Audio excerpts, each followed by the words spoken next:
I can't believe my life has gone to hell in just 4 years. 4 years ago, my wife moved to Gilbert Endeavors. Both of our children had become teenagers, and Sarah couldn't wait to get out of the house. An entry-level secretarial job seemed perfect at the time.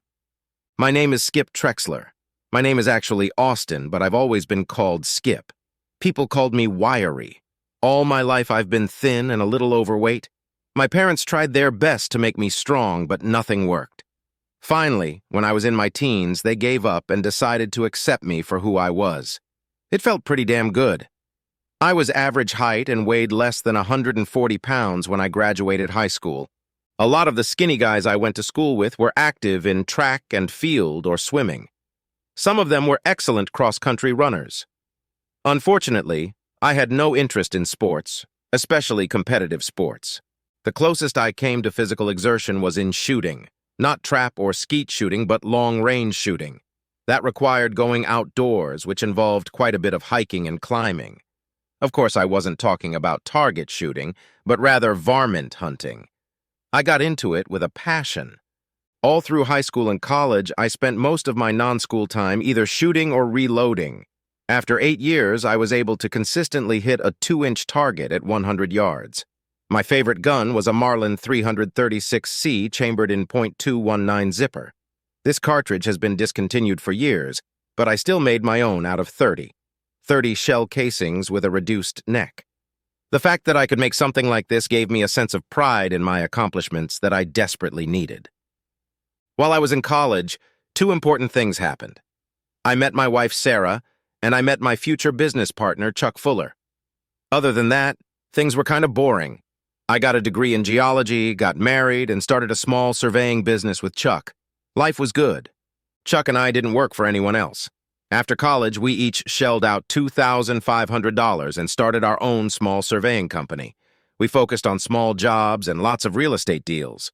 We didn't make a lot of money, but we were comfortable and well off. Chuck married a local girl 3 months after Sarah and I got married. We supported each other.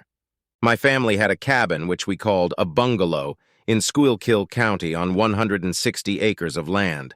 That's where we held all of our family gatherings, and it was where I did most of my shooting when I was younger. The Fullers had a real cabin on 640 acres in Potter County. Chuck and his family hunted there but didn't use it for anything else. That's all you need to know at this point. Like I said, my life started going to hell about 4 years ago. Gilbert Endeavors was a company that designed and manufactured exercise equipment. The company was headquartered in the city, but manufacturing and distribution facilities were located all over the country. My wife, Sarah, started working there when our twin daughters, Marcy and Mercy, went to middle school. It seemed like a good idea at first. The hours were good, the pay was fair, and the location was convenient. The first year or so was perfect. GE hired Terry Ulrich, a retired NFL quarterback, to be the marketing manager and spokesperson for the company. Unfortunately, my wife worked in the marketing department. For 6 months, we were inundated with stories about the magnificent Terry Ulrich. Both my wife and daughters were mesmerized by his greatness. Fortunately, after about 6 months, the adoration waned, and around the same time, Sarah started working a lot of overtime. Chuck and I both grew up in the area, so we knew a lot of people who worked at Gilbert. It wasn't hard for us to find out that Sarah and Terry Ulrich started dating.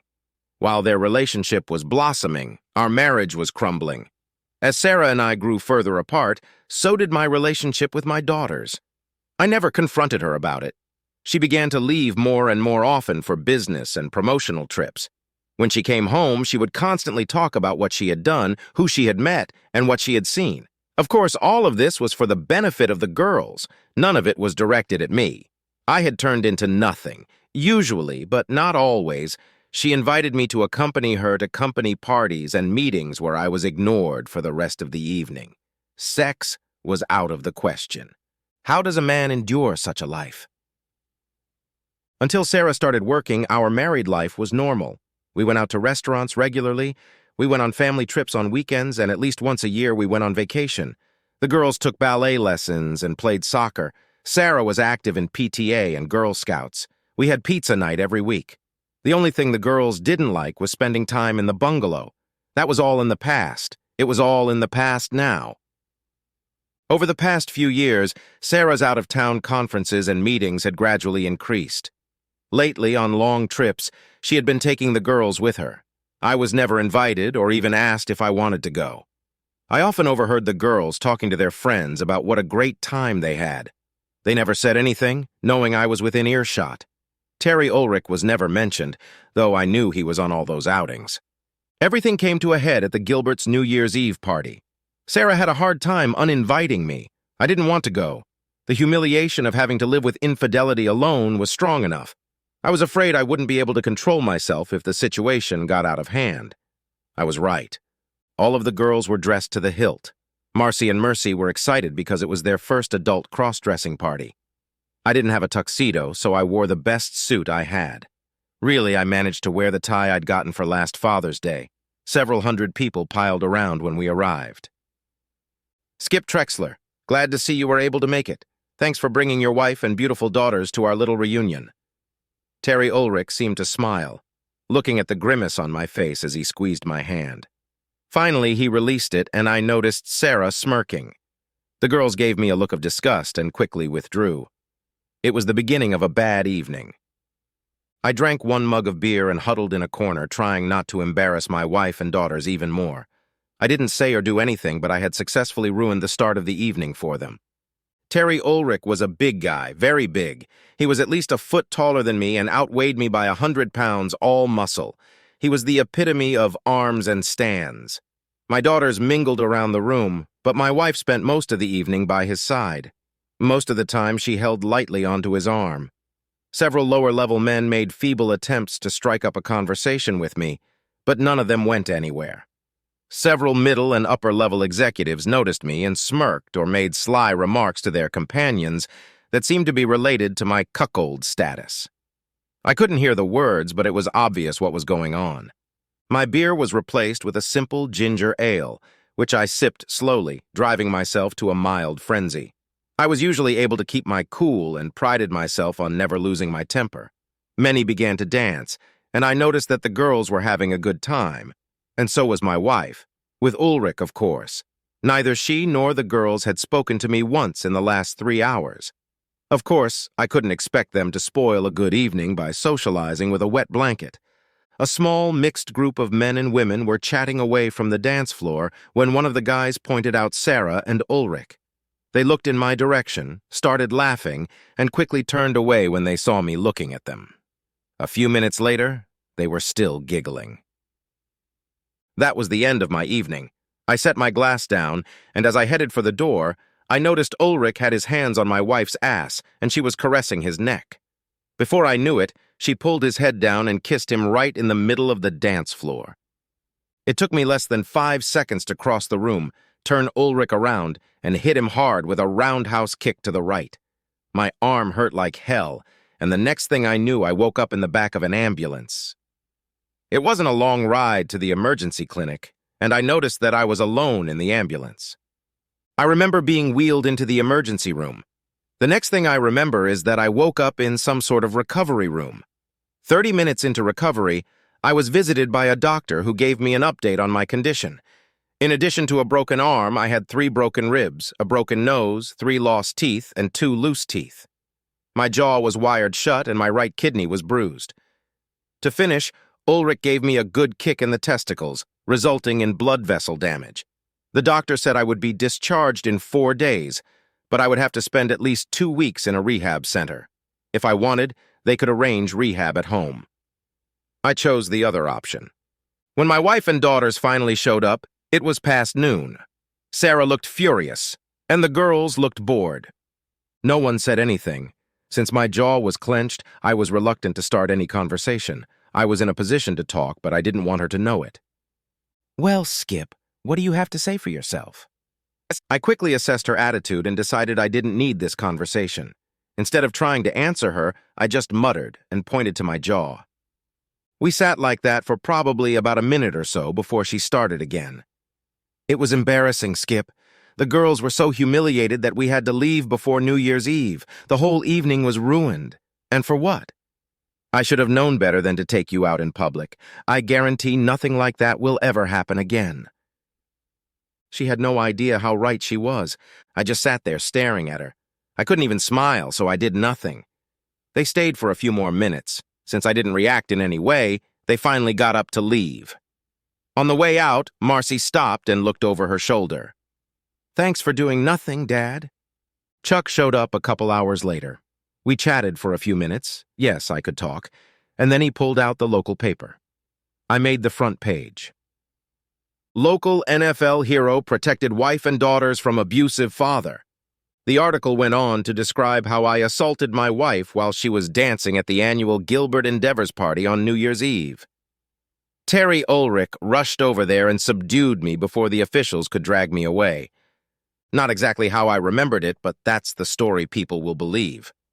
Chuck and I talked for a couple of hours and discussed several options. After he left, I refused dinner and asked for sleeping pills. I needed a good night's rest. I spent most of the next day being checked, probed and poked and prodded. All the damage had been discovered and taken care of. Now all I had to do was wait and be treated. One of the hospital staff gave me a list of recommended rehab centers in the area. I chose one near Hamburg. Chuck showed up the same evening. I sold him my share of the company for $2,500. Of course, it was the handshake part of the deal that was important. I was still a part owner, but not on paper. All good things come with time. We had a good laugh at the fact that 1 week of rehab was worth $2,500. Sarah and the girls never saw me again at the hospital. They came back the day after I moved into rehab, and I understand they were very angry that they had not been warned. They were very angry when they arrived at the rehab center and were denied access. I think I was able to specify who could and could not visit when I checked in. One of the orderlies informed me that they were trying to visit me. My ribs hurt like hell when I laughed. The worst part of my injuries was the dental work. Fortunately, they had a dentist who could provide on-site care, but for a fee. I decided to take advantage of that opportunity. The hand injury was not as serious as originally thought. Although I could have left the rehab center a little earlier, I decided to stay for the full 2 weeks. After 10 days, I was able to breathe fully again. It felt good. Sarah never tried to visit me again. On the second weekend of February, the National CrossFit Expo was held in Atlantic City. Sarah and the girls and Terry Ulrich and the GE marketing team attended. Chuck and several of our staff spent the weekend moving my clothes and belongings to a bungalow in Schuylkill County. He made sure to pick up my Marlin and all my reloading supplies. 2 days later, I was comfortably settled into my new abode. That weekend, Chuck and his wife June came for a visit. Apparently, Sarah was at the office looking for me. No funds had been deposited into the joint account since the beginning of the year, and Sarah demanded an explanation. Chuck spent half an hour trying to explain to her that not only did I no longer own part of the company, but I didn't even work there. She stormed out of the house in frustration, threatening to contact a lawyer. A couple weeks later, I was functioning quite normally. The jaw situation wasn't as bad as originally thought, so within a couple days I was back to eating and drinking normally. The dental problem was resolved, and I decided to leave my broken nose alone. I was missing that little bit of character it was adding. The rest of the bruises and aches were healing normally.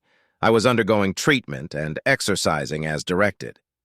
Chuck left me one of the company trucks and a credit card. I also took a large amount of cash with me in case I needed it. I left my cell phone with Chuck.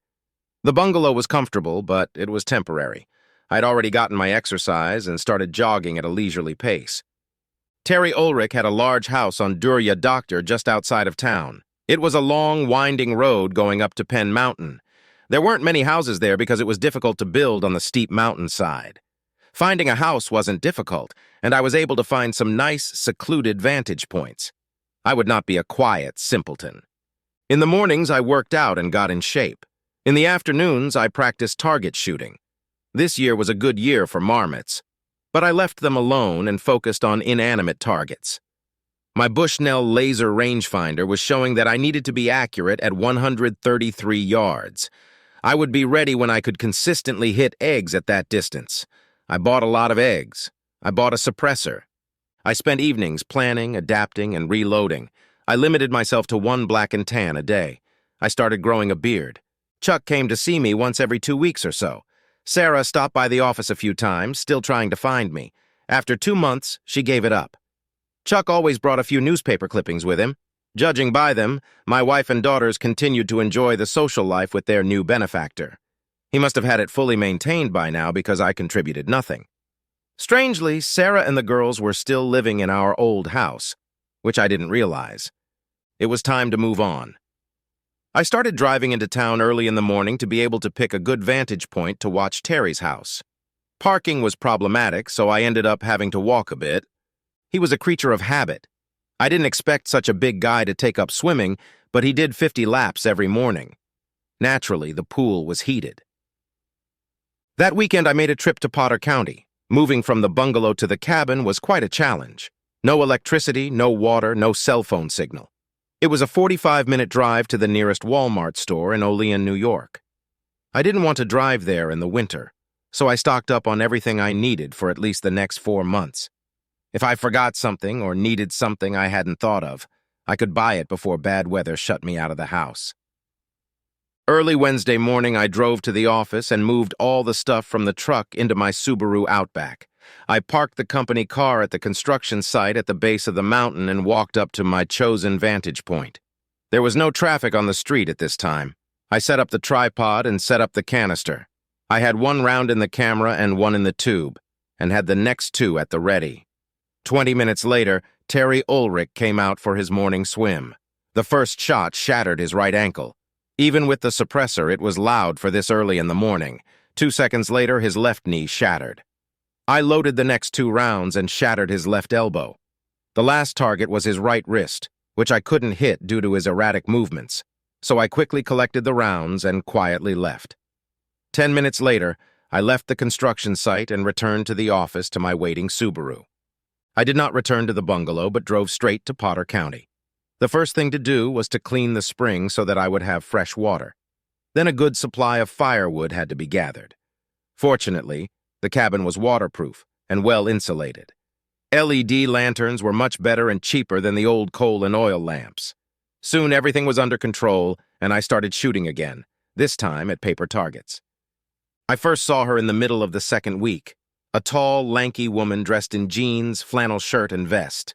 Although she was far away, I could see she had a backpack or something on her back. She walked past on an old logging trail that ran next to an open area used for a shooting range. 640 acres of land, and I still haven't gotten any privacy. Of course, it was much more practical to build a cabin by the road where materials could be brought in. And the acreage was for deer and the occasional bear. One day, when I had the opportunity, I put a scope on her. She had a crossbow slung over her shoulder. I had no idea what she was doing with it, but I was curious. The range had a small area for a campfire and barbecue, so I started taking an old galvanized coffee pot and cookies. Yes, I was getting pretty good at biscuits. I felt like I was setting some kind of trap. 3 days later, my trap went off. "Excuse me, my name is Claire. I was hoping we could talk." She caught me off guard. Not being very socially savvy, I stuttered a bit, so I gestured for her to sit down. "Would you like some coffee?" It was the best I could do. She nodded, smiled, and took the crossbow off her shoulder before sitting down. "My name's Skip.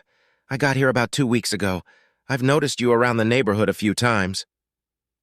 "I'm staying in a cabin about a mile down the road. I try to walk every day and usually end up in this neighborhood." I held out one of my famous cookies to her. "Are you here for long?" "I'll be here for the rest of the summer. Are you on your own?" "It's open. 4 or 5 months, at least." She seemed to like my biscuit, but I got the feeling she would have preferred cream and sugar in her coffee. She didn't say anything. I just caught it. "Do you own this place?" "No. It belongs to a friend of mine who lets me use it." For a few moments, we sat in silence. "Do you hunt?" "No, not really. I used to shoot varmints a little, but I haven't done that for a few years now. Now I just do a little target shooting." "I don't mean to be intrusive, but would you mind if I practiced at your shooting range? I haven't found any suitable places where I can use my bow." She had an accent I couldn't identify, either English, Australian, or Scottish. I didn't want to ask. "No, not at all. I think we can find something suitable for target shooting. Feel free to use it any time. She ate the second cookie. I was feeling pretty good about myself. I'm just curious. I thought most people use compound bows nowadays, and you have a bow and it looks new. Don't get me started. Take my word for it. The recurve is better. She used regular bolts for target shooting, but always carried 4 hunting shafts mounted on her bow. That evening, I drove a few miles down the road and picked up 3 bales of hay. Thus began my summer with Claire Charles. Claire came every day and returned to her lodge every evening. The lodge staff put a beacon on her cell phone so they would always know where she was. If Claire did not return to the lodge, they would send someone to look for her. It was an arrangement she had set up when she arrived, and it seemed to work out great. It was the beginning of our second week together when a heavy summer squall hit us. We were sitting on the porch of the cabin, laughing and bantering about her dilemma. Without saying anything, she pulled out her cell phone and called the cabin.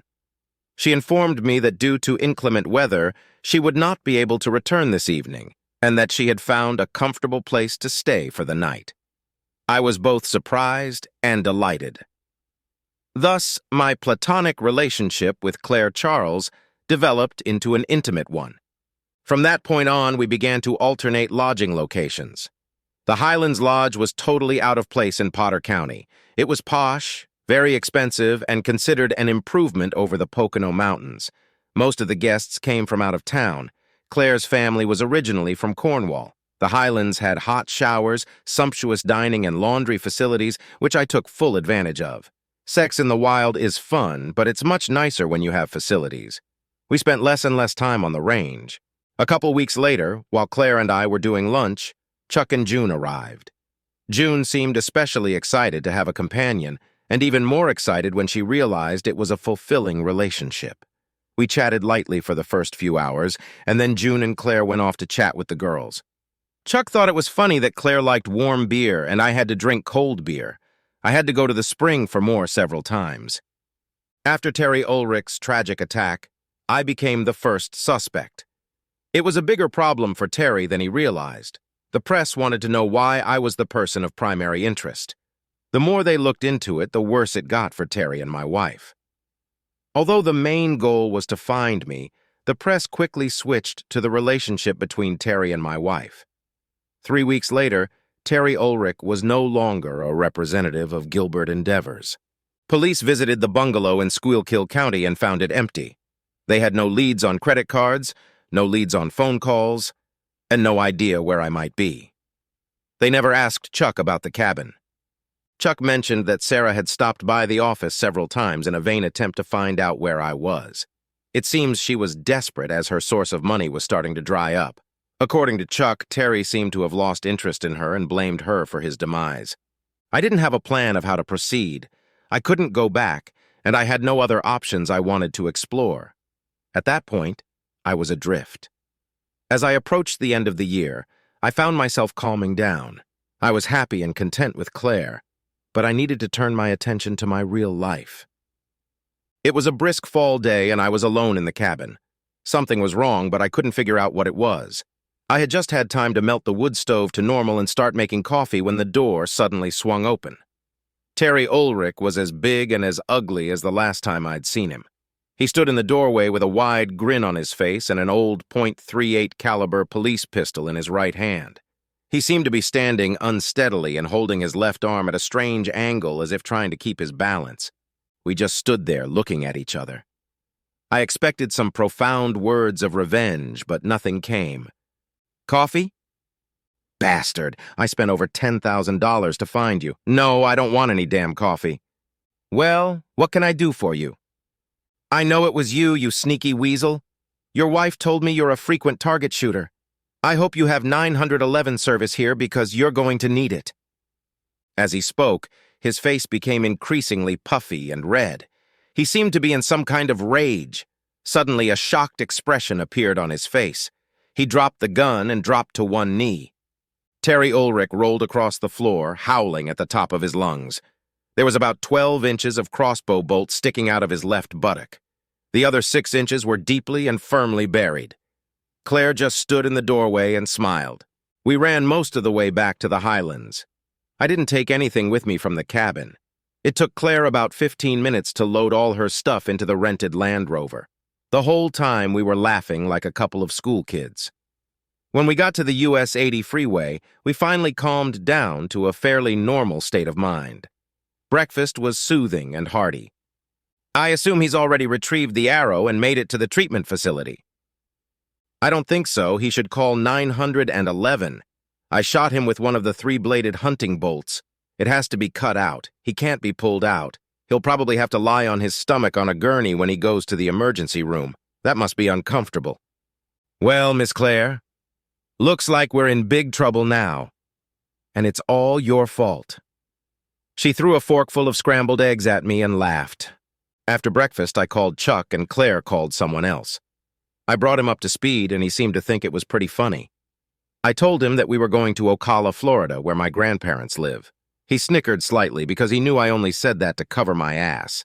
While I was on the phone, Claire walked over and pulled my wallet out of my pocket.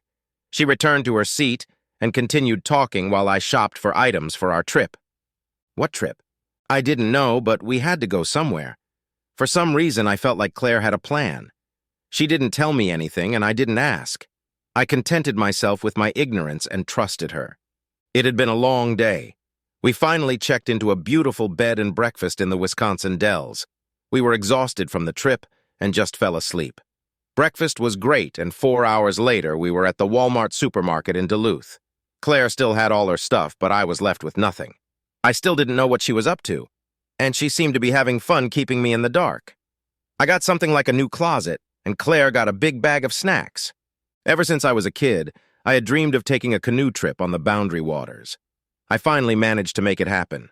When we arrived, everything was already set up. The company had even taken care of Claire's rental car. This made me realize that we probably wouldn't be going back. It was intriguing and exciting. I couldn't wait to see what else she had in store for me.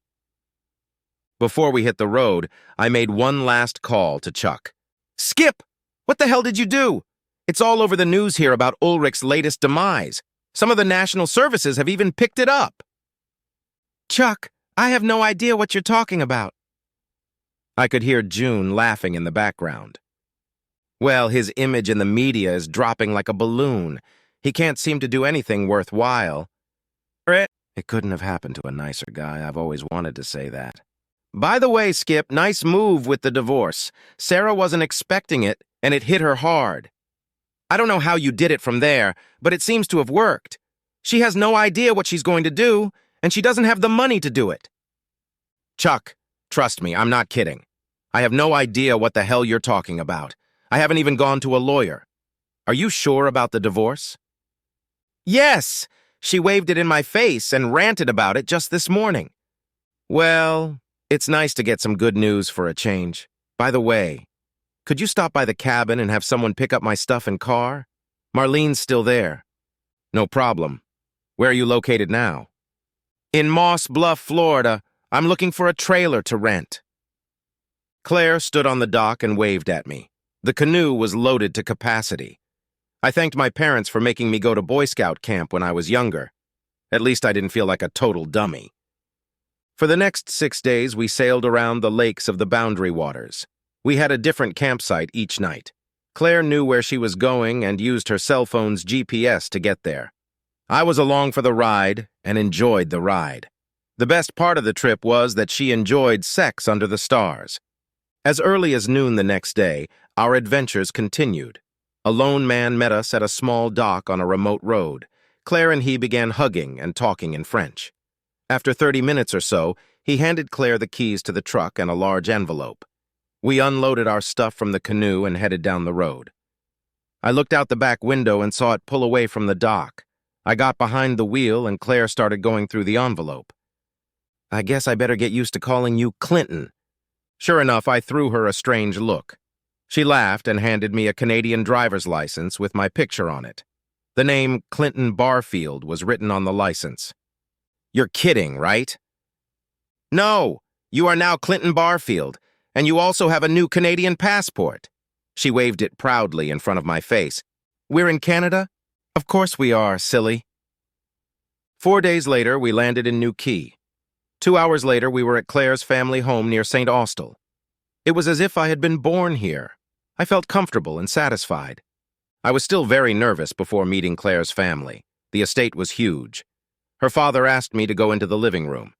There was an elaborate walnut wood armoire against the far wall. I watched with interest as he reached inside and pulled out a rifle. He held it out to me and smiled. It was my Marlin 336C chambered in .219 zipper. I realized I was back home. Epilogue: I never saw or heard from Sarah or the girls again. Chuck and June received a strange Christmas card every year from Mr. and Mrs. Clinton Barfield. They had no idea what it was about. This year's card will have a picture of us with our 3 kids on it. I'm sure he'll figure it out. Did Terry Ulrich ever exist?